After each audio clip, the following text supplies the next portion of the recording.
Hello friends, आज के इस वीडियो में चैप्टर 2 जो कि बहुपद है पॉलिनोमियल, इसके बारे में पढ़ेंगे, अच्छे से समझेंगे। ये बहुत ही इम्पॉर्टेंट चैप्टर है और हर साल इस चैप्टर से लगभग 4 से 6 नंबर के सवाल ज़रूर ही आते हैं, इसलिए इसको अच्छे से समझ के पढ़ेंगे। आइए समझते हैं। जो पॉइंट्स होते हैं इस चैप्टर के उसको पहले समझ लेते हैं। पहला पॉइंट है हमारा चर पद। चर पद वो पद होते हैं जिनका मान बदलता रहता है, जैसे कि एक्स वाई जेड।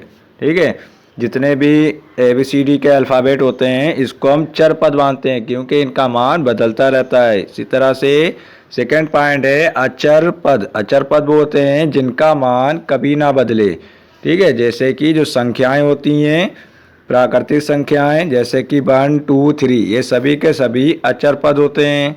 नेक्स्ट है बीजीय व्यंजक। अब इसको समझेंगे। बीजीय व्यंजक, बीजीय व्यंजक वो व्यंजक होते हैं जिसमें अचर पद और चर पद, ठीक है, किसी सिंबल के द्वारा मिलाकर लिखे जाते हैं, उसको हम कहते हैं बीजीय व्यंजक। जैसे यहाँ पर है x माइनस वाई प्लस 4, ये एक बीजीय व्यंजक है। नेक्स्ट है 2x माइनस 4। ठीक है, इसी तरह से जितने भी अचर पद और चर पद होते हैं मिलाकर लिखे जाते हैं उसको हम बीजीय व्यंजक कहते हैं। नेक्स्ट आप पढ़ेंगे बहुपद के बारे में। देखिए बहुपद को समझते हैं। तो बहुपद जो होता है वह बीजीय व्यंजक जिसमें चर की घात सदैव एक पूर्ण संख्या हो। ठीक, इसको समझिएगा। यानी ऐसा बीजीय व्यंजक जिसमें चर की घात एक पूर्ण संख्या होती है उसको हम कहते हैं बहुपद। जैसे एग्जांपल देखते हैं 4x माइनस 2। तो यहाँ पर आप देखेंगे x जो है यहाँ पर x की घात 1 है। ठीक है, तो यहाँ पर ये एक बहुपद है। 4x माइनस 2 एक बहुपद है। इसी तरह से 2x square plus x minus 3, यहाँ पर x की घात 2 है और इस x की घात 1 है, तो ये क्या है, पूर्ण संख्या है, तो इसलिए ये एक बहुपद है। ठीक, आई होप आपको समझ में आया होगा। अब क्वेश्चन को सॉल्व करते हैं। देखिए बहुपद में चर का वह मान जो बहुपद को शून्य बना दे। यानी कोई भी बहुपद हो, अगर चर का ऐसा मान दिया जाए जिसमें उसको रखने पर बहुपद का मान शून्य आ जाए, यानी 0 आ जाए, तो उसको हम कहते हैं बहुपद का शून्यक। जैसे यहाँ पर बहुपद लेते हैं px equal x square minus 9x plus 18, ये एक बहुपद है।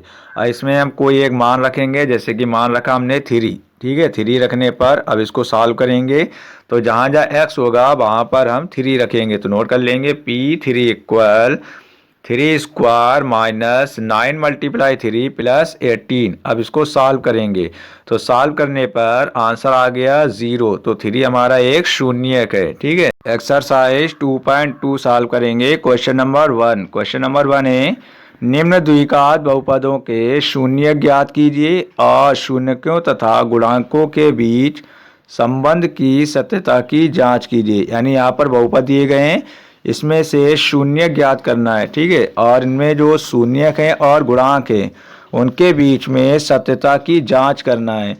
आइए सॉल्व करते हैं। क्वेश्चन नंबर 1 है x square minus 2x minus 8। अब इसको सॉल्व करेंगे तो यहाँ पर है, अब इसका फैक्टराइजेशन करेंगे, यानी गुणनखंड विधि से इसका गुणनखंड निकालेंगे। तो यहाँ पर है x square minus 2x minus 8। तो आप देख रहे हैं यहाँ पर हमारा जो अचर पद है वो 8 है और जो मध्य पद है वो 2 है, यानी 2 है। तो 2 नंबर ऐसे लेना है जिसका गुणा करने पर 8 आ जाए और प्लस और माइनस करने पर -2 आ जाए। तो हम एक नंबर लेंगे -4x और दूसरा नंबर लेंगे प्लस का 2x। अब इन दोनों का अगर गुणा करेंगे तो माइनस का 8 आ जाएगा, प्लस माइनस करेंगे तो आंसर आ जाएगा -2x। अब इन दोनों में से कॉमन लेना है, एक्स स्क्वायर माइनस 4x में कॉमन लेंगे तो x आ जाएगा, बचेगा हमारा x माइनस 4। 2x माइनस 8 में से कॉमन लेंगे तो आ जाएगा हमारा 2x माइनस 4, ये हो गया हमारा कॉमन। अब यहाँ पर देखेंगे x माइनस 4 है, ये दोनों नंबर में कॉमन है, तो नोट कर लेंगे x माइनस 4। फिर बचेगा हमारा x प्लस 2, इसको नोट करेंगे x प्लस 2। ठीक है, अब यहाँ पे नोट कर लेंगे, इसलिए x square minus 2x plus 8 का मान शून्य है। यानी आप देख रहे हैं यहाँ पर x-4 आंसर है और x+2 है, तो इसका जो मान शून्य होगा तो इसके जो शून्यक होंगे नोट कर लेंगे। x-4 इक्वल 0, यानी इसका शून्य आ गया x इक्वल 4। इसी तरह x+2 इक्वल 0, तो प्लस का 2 इस साइड में आएगा तो ये आ जाएगा हमारा x इक्वल -2। यहाँ पर इसके जो शून्यक आएंगे वो हो जाएगा 4 और -2। ठीक है, ये आ गए इसके शून्यक। अब इसका योग निकालेंगे, यानी शून्यकों का योग। तो शून्यकों का जो योग होता है उसको नोट कर लेंगे। 4 + -2 इक्वल आ जाएगा 2, यानी जो शून्यक है उसका जो योग आ रहा है वो 2 आ रहा है। इसमें जो फार्मूला होता है शून्यकों का योग का फार्मूला होता है -x का गुणांक अपान x² का गुणांक, यानी ये जो फार्मूला है -x का गुणांक अपान x² का गुणांक। यहाँ पर देख रहे -x का जो गुणांक है वो -2 है और x² का गुणांक 1 है, तो इसको सॉल्व करेंगे, इसका भी आंसर हमारा 2 आ जाएगा। ठीक है, ये हो गया हमारा शून्यकों का योग। अब निकालेंगे शून्यकों का गुणनफल। नोट कर लेंगे शून्यकों का गुणनफल। तो यहाँ पर है शून्यक है हमारे 4 × -2, सॉल्व करेंगे आ जाएगा हमारा -8। और शून्यकों का गुणनफल का फार्मूला होता है अचर पद अपान x² का गुणांक। तो यहाँ पे अचर पद -8 है और x² का जो गुणांक है वो 1 है, इसको सॉल्व करेंगे तो ये भी आ जाएगा हमारा। क्वेश्चन नंबर सेकेंड सॉल्व करते हैं। क्वेश्चन नंबर सेकेंड है 4x² - 4s + 1। अब यहाँ पर इसको हम सॉल्व करेंगे, गुणनखंड इसके निकालेंगे, फिर इसके बाद में इसके शून्यक फाइंड करेंगे। तो नोट कर लेंगे 4s² - 4s + 1। तो आप देखिए यहाँ पर 4 है पहले, तो 4 और 1 का मल्टीप्लाई करेंगे तो यहाँ पर आ जाएगा हमारा 4। तो 2 नंबर आपको ऐसे लेना है जिसका मल्टीप्लाई करने पर 4 आ जाए और प्लस या माइनस करने पर भी 4 आ जाए। तो ऐसे 2 नंबर हो जाएंगे हमारे 2 और 2। तो यहाँ पर नोट कर लेंगे 4s² को ऐसे ही नोट करना है। अब ये मिडिल टर्म का यानी मध्य पद का विभाजन करेंगे तो -2s और -2s नोट करेंगे, फिर लास्ट में +1 है तो +1 नोट कर लेंगे। अब कॉमन लेते हैं, 4s² - 2s में से कॉमन हो जाएगा हमारा 2s, तो 2s कॉमन ले लिया, बचेगा हमारा 2s - 1। फिर 2s + 1 में से कॉमन लेंगे तो 1 हो जाएगा, फिर नोट कर लेंगे 2s - 1। तो यहाँ पर आप देख रहे हैं सेम नंबर आए हैं तो नोट कर लेंगे 2s - 1 और 2s - 1। इसके बाद में नोट करना है, नोट कर लेंगे इसलिए 2s² - 4x + 1 का मान 0 है, यानी इसका जो मान 0 होगा तब जब 2s - 1 का जो मान होगा वो 0 के बराबर होगा। तो यहाँ पर s की वैल्यू निकालेंगे तो s की वैल्यू आ जाएगी हमारी 1/2। ठीक है, तो 1/2 क्या है, इसके शून्यक फाइंड हो जाएंगे। नोट कर लेंगे 4s² - 4s + 1 के जो शून्यक है वो 1/2 है। यहाँ पर 2 शून्यक फाइंड हो गए जो हो जाएंगे 1/2 और 1/2। अब इसके योग और गुणनफल को फाइंड करेंगे तो नोट कर लेंगे शून्यकों का योग। फार्मूला नोट करेंगे, शून्यक यहाँ पर है 1/2 और 1/2, दोनों को प्लस करेंगे तो आ जाएगा हमारा 1। ठीक है, योग आ गया 1। अब इसको फार्मूले से सॉल्व करेंगे। फार्मूला नोट करेंगे -s का गुणांक अपान x² का गुणांक। तो यहाँ पर -s का गुणांक है -4, सॉल्व करेंगे और s² का गुणांक 4 है तो इसको सॉल्व करेंगे आ जाएगा हमारा 1। यहाँ पर भी बनाया था और यहाँ पर भी बना गया। अब इसका गुणनफल निकालेंगे तो नोट कर लेंगे 1/2 × 1/2 आ जाएगा हमारा 1/4। फार्मूले से सॉल्व करेंगे तो नोट करेंगे अचर पद अपान s² का गुणांक। तो यहाँ पर अचर पद की वैल्यू 1 है और s² का गुणांक भी 4 है। क्वेश्चन नंबर थर्ड सॉल्व करते हैं। क्वेश्चन नंबर थर्ड है 6x² - 3 - 7s। अब इसको हम पहले विस्तार रूप में लिखेंगे। जो बहुपद का विस्तार रूप होता है 6s² - 7s - 3। अब इसको सॉल्व करें, देखिए यहाँ पर है 6 और अचर पद है हमारा 3, दोनों का मल्टीप्लाई करेंगे तो आ जाएगा 18। अब 2 नंबर ऐसे लेना है कि मल्टीप्लाई करने पर गुणा करने पर 18 आ जाए और प्लस या माइनस करने पर 7 आ जाए। ठीक है, तो 2 नंबर हो जाएंगे हमारे 9 और 2। 9 2 जाए 18 और 9 में से 2 माइनस करेंगे तो आ जाएगा हमारा 7। ठीक है, अब इसको हम नोट कर लेंगे 6s² प्लस ये नोट करेंगे 6s² माइनस में 9s + 2s - 3, इसको सॉल्व करेंगे। अब इसमें से कॉमन लेना है तो यहाँ पे 6s² और 9s में से कॉमन लेंगे तो कॉमन हो जाएगा हमारा 3s, ये आ गया कॉमन 3s, बचेगा 2s माइनस 3। ठीक है, इन दोनों में कोई नंबर कॉमन नहीं है तो 1 ले लेंगे प्लस का, आ जाएगा हमारा 2s माइनस 3। अब यहाँ से देखेंगे 2s माइनस 3 और 2s माइनस 3 कॉमन है तो नोट कर लेंगे 2s माइनस 3, बचा हुआ नंबर है 3s प्लस 1, इसको नोट कर लेंगे 3s प्लस 1। अब इसके शून्य के मान लिखेंगे तो नोट कर लेंगे, इसलिए 6s² माइनस 7s माइनस 3 का मान शून्य है। जब कब शून्य होगा, जब हम इसको यानी 2s माइनस 3 और 3s प्लस 1 को 0 के इक्वल लिखेंगे तो नोट कर लेंगे 2s माइनस 3 इक्वल 0, इक्वल हो जाएगा हमारा। अब देखें यहाँ पर है 2s माइनस 3 इक्वल 0, तो s की वैल्यू निकालेंगे तो s की वैल्यू आ जाएगी 3/2। इसी तरह 3s प्लस 1 इक्वल 0 लिखेंगे तो s की वैल्यू आ जाएगी हमारी -1/3। ये हो जाएंगे इसके शून्य, शून्य का आ गए हमारे 3/2 और -1/3। अब इसको हम सॉल्व करेंगे, योग और गुणनफल इसके निकालेंगे तो नोट कर लेंगे शून्यकों का योग।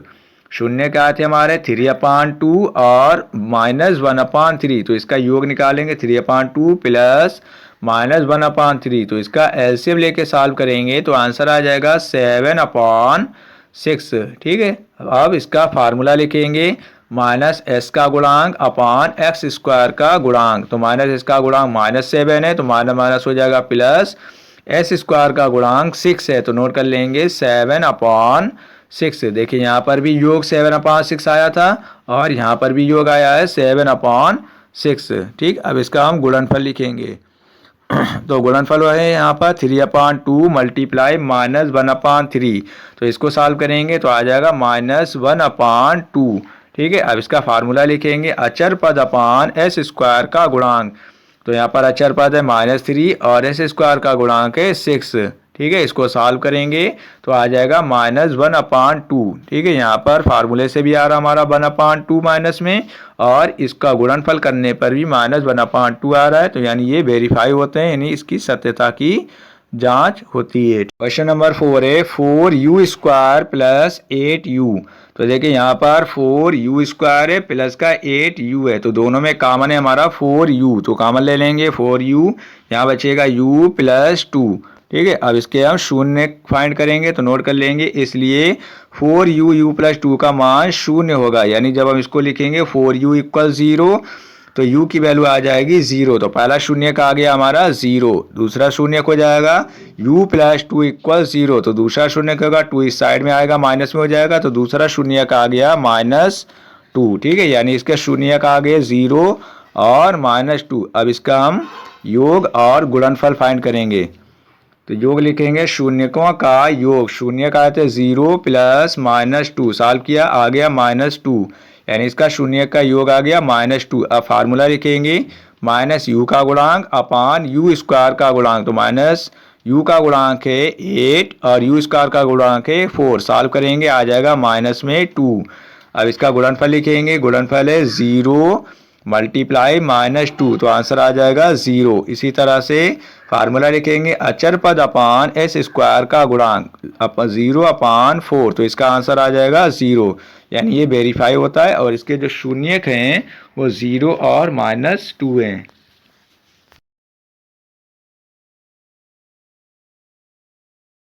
क्वेश्चन नंबर 5 सॉल्व करते हैं। क्वेश्चन नंबर 5 है t² - 15। अब इसके गुणनखंड करेंगे और इसके शून्यक फाइंड करेंगे, यानी शून्यक को निकालेंगे, फिर इसके बाद में इसकी सत्यता की जांच करेंगे। तो यहाँ पर नोट कर लेंगे t² -√5 का होल स्क्वायर, इसको फार्मूला बना लेंगे a² - b² के फार्मूले में नोट करेंगे। तो जो हमारा सिंगल 5 है तो 5 को नोट कर लेंगे हम √5 का होल स्क्वायर। ठीक है, फार्मूला हो गया हमारा a² - b², फार्मूला होता है a - b और a + b, तो इसको नोट करेंगे t -√15 और t +√15। अब यहाँ पे इसके शून्य फाइंड करेंगे तो नोट कर लेंगे t -√15 का मान शून्य होगा, कब होगा, जब इसको हम इक्वल 0 के बराबर में नोट करेंगे, तो नोट कर लेंगे t -√15 इक्वल 0, तो यहाँ पर t की वैल्यू आ जाएगी हमारी √15। इसी तरह इसको नोट करेंगे t +√15 इक्वल 0, यहाँ पर टी की वैल्यू आ जाएगी -√15। ठीक, ये इसके शून्य का आ जाएंगे। टी स्क्वायर -15 के जो शून्यक होंगे वो प्लस का √15 होगा और माइनस का √15 होगा। ठीक, अब इसके हम शून्यकों का योग फाइंड करेंगे। तो नोट कर लेंगे शून्यकों का योग, शून्यकों का योग फार्मूला नोट करेंगे। प्लस करेंगे तो √15 प्लस -√15, तो इसका आंसर आ जाएगा 0। अब फार्मूला नोट करेंगे, -t का गुणांक अपॉन टी स्क्वायर का गुणांक। तो यहाँ पर t का गुणांक तो कुछ है नहीं, तो नोट करेंगे 0 अपॉन में टी स्क्वायर का गुणांक 1 है, तो नोट करेंगे 0/1। तो आंसर आ जाएगा यहाँ पर 0। ठीक है, अब इसका गुणनफल फाइंड करेंगे। तो नोट करेंगे 15√15 मल्टीप्लाई -√15, इन दोनों का मल्टीप्लाई करेंगे तो यहाँ पर जो आंसर आएगा हमारा माइनस में 15 आएगा। देखिए इन दोनों का मल्टीप्लाई करेंगे तो रूट में 225 आएगा। 225 का जो वर्गमूल होता है वो 15 होता है, तो आ जाएगा हमारा -15। अब फार्मूला नोट करेंगे, अचर पद अपॉन टी स्क्वायर का गुणांक। यहाँ पर अचर पद की वैल्यू -15 है और टी स्क्वायर का गुणांक 1 है, तो नोट कर लेंगे आंसर आ जाएगा हमारा -15। इस तरह से क्वेश्चन नंबर 5 को सॉल्व कर लेंगे।